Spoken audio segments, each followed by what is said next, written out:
Di sini saya dengan Sabar Forwan yang bekerja kepada sore hari ini. Baik, di sini saya nanti akan melakukan pemeriksaan obstetrik ya Bu. Apakah Ibu bersedia? Baik, bila Ibu bersedia, saya izin cuci tangan terlebih dahulu ya Bu, dan persiapan alat-alat serta menggunakan APD. Baik, saya di sini sudah cuci tangan sesuai WHO dan saya siap melakukan pemeriksaan ya Bu. Nanti untuk yang pertama, nanti kita lakukan terlebih dahulu untuk disinfektan atau sterilisasi pada bagian labia mayor Ibu yang kiri terlebih dahulu, mohon maaf ya Bu. Lalu yang labia mayor bagian kanan, lalu setelah itu kita lakukan bersihan juga pada bagian labia minor bagian kiri dan juga bagian kanannya. Baik, setelah itu dibuang ke tempat sampah desinfektan. Lalu setelah itu kita lakukan pemeriksaan yang pertama. Di sini nanti kita posisinya, di sini posisi pemeriksa berdiri di sisi kanan dan di depan vulva sang pasien. Lalu kita lakukan pemeriksaan. Baik, untuk pemeriksaan pertama yang kita lakukan, nanti di sini kita akan melakukan inspeksi terlebih dahulu. Untuk inspeksi yang kita lakukan yaitu nanti dengan kita perhatikan apakah adanya cairan yang keluar, ataukah sekret, ataukah darah, ataukah merupakan bagian lendir yang keluar dari vagina sang ibu. Lalu setelah itu nanti kita perhatikan juga untuk selanjutnya dengan menggunakan jari, kita masukkan jari tengah secara perlahan dari bawah, dari komisura posterior, dari bawah ke arah komisura posterior. Baik, diikuti dengan jari telunjuk.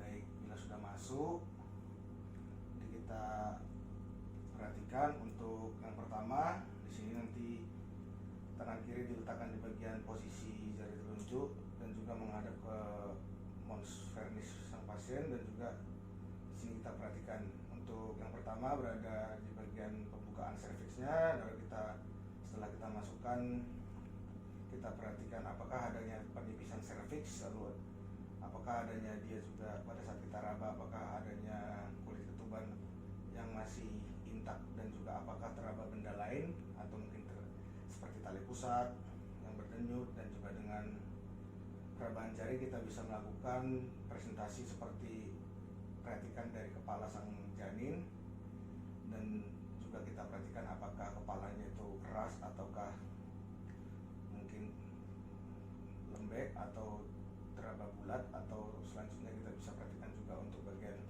dari bokongnya apakah dia juga masih ada, dan juga apakah juga bulat. Lalu kita perhatikan untuk bagian ketiak dan juga tulang rusuk bayi. Lalu kita perhatikan juga untuk selanjutnya kita bagian bawah janin pada bidang HOT 1-4. Lalu kita tentukan juga pada bagian terbawah janin, yang mana nanti kita lakukan untuk pastikan apakah untuk posisi dari ubun-ubunnya itu apakah tepat di bagian kiri depan, dan juga nanti kita perhatikan juga apakah nanti di bagian kanan depan dan juga kiri belakang serta melintang. Lalu kita perhatikan juga untuk setelah kita perhatikan bagian belakangnya dan juga bagian kepalanya dan juga bagian ubun-ubunnya, kita perhatikan untuk letak dari ubun-ubunnya, kita perhatikan dari besarnya. Lalu setelah itu kita perhatikan juga dari gelabilanya, apakah gelabilanya juga terdapat teraba. Lalu kita perhatikan juga untuk bagian dari mukanya serta dari bagian dari ekstremitasnya. Lalu setelah itu kita lihat juga untuk bagian aksila, dan juga kita tentukan apakah dia posisinya di kanan atau kiri. Lalu setelah itu kita tarik kedua jari secara perlahan. Lalu kita perhatikan discharge yang muncul, apakah dia berupa darah, lendir, atau sekret. Lalu setelah itu bila pemeriksaan sudah selesai, kita tanya kepada pasien, dan juga kita tanyakan apakah masih ada yang ditanyakan. Baik, bila tidak ada, nanti kita lakukan pemeriksaan berikutnya, dan juga kita ucapkan mohon maaf apabila tadi kurang nyaman pada saat pemeriksaan. Lalu kita lepas sarung tangan dan kita buang ke tempat sampah yang steril. Bila tidak ditanyakan, saya akhiri ya Bu. Assalamualaikum warahmatullahi wabarakatuh.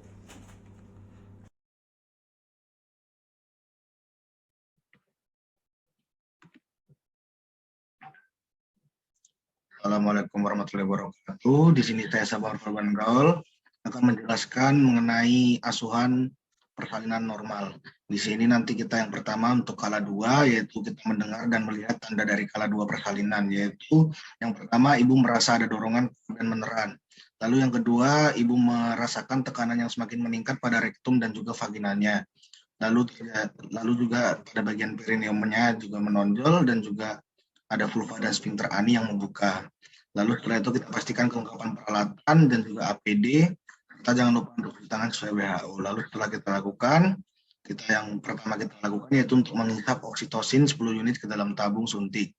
Lalu kita letakkan kembali ke partuset. Setelah itu kita bersihkan vulvanya dan perineum dari depan ke belakang dengan kasa yang sudah dibacahi air DTT. Lalu setelah kita lakukan pemeriksaan, kita pastikan apakah detak jantung bayi itu relaksasi atau tidak. Apabila dia terdapat kontraksi pada bagian uterusnya, maka kita suruh sang ibu untuk melakukan tarik nafas, lalu setelah itu kita suruh ibu untuk mengejan. Apabila nanti terjadi juga dia kontraksi lagi, kita lakukan instruksi yang sama. Baik, setelah itu nanti kita lakukan untuk pelaksanaannya setelah nanti bayinya keluar, kita lakukan apabila kepala bayi sudah keluar, nanti kita lakukan untuk membuka bagian vulvanya yang di situ nanti kita lakukan untuk menaruh kain basah yang mana kita taruh di bagian bokong ibu atau dari paha ibu, lalu nanti kita lakukan lilitan pada saat kepala keluar, nanti kita lakukan lilitan pada tali pusar, lalu kita renggangkan dan juga nanti kita pegang kepala bayi secara bilateral, yang mana nanti bila tampak kedua telapak tangan bayi, nanti kita masing-masing sisi muka, lalu kita gerakkan bayi ke arah samping, lalu nanti kita tarik keluar, dan juga setelah kedua bahunya itu keluar, kita tarik secara perlahan, lalu nanti setelah tubuh dan juga lengan bayi yang lahir itu keluar, berlanjut pada bagian bokong dan juga tungkai bayi. Lalu setelah itu nanti setelah bayi keluar, kita lakukan untuk pengeringan pada bayi dan kita lakukan untuk memberikan oksitosin kepada bayi. Lalu setelah itu kita beritahukan bahwa untuk sang ibu nanti akan diberikan injeksi. Lalu setelah itu nanti kita berikan injeksi oksitosin pada bagian paha atas ibu. Lalu setelah itu kita berikan juga untuk kita lakukan pengguntingan pada tali pusat ibu, lalu kita berikan klem. Kita klem terlebih dahulu, lalu kita berikan pengguntingan pada bagian tali pusat ibu, lalu setelah selesai kita letakkan bayi dengan posisi tengkurap di bagian dada ibu, dan juga kita selimuti, dan nanti sang bayi akan menginisiasi, sang ibu akan inisiasi untuk menyusui dini kepada bayi. Lalu selanjutnya kita lakukan untuk kala 3, di mana kita tadi klem dari tali pusat itu kita letakkan di jarak 5-10 meter dari antara vulva, lalu kita letakkan, dan juga setelah nanti tangan memegang klem untuk memegang tali pusat, lalu uterusnya berkontraksi, tegangkan tali pusat, lalu nanti kita ke arah tangan yang lain mendorong ke bagian belakang, lalu kita pindahkan klem hingga berjarak 5-10 meter dari vulva dan plasentanya dikeluarkan. Saat plasenta muncul di bagian vagina, lalu nanti plasenta itu kita pegang dan kita putar plasenta hingga selaput ketuban terpilin, kemudian lahirkan dan tempatkan di bagian yang telah disediakan. Lalu setelah itu apabila plasenta dan ketuban sudah dikeluarkan, kita lakukan pemeriksaan pada bagian plasentanya, kita pastikan telah dilahirkan dengan lengkap, tidak ada yang tersisa di dalam, lalu kita lakukan evaluasi.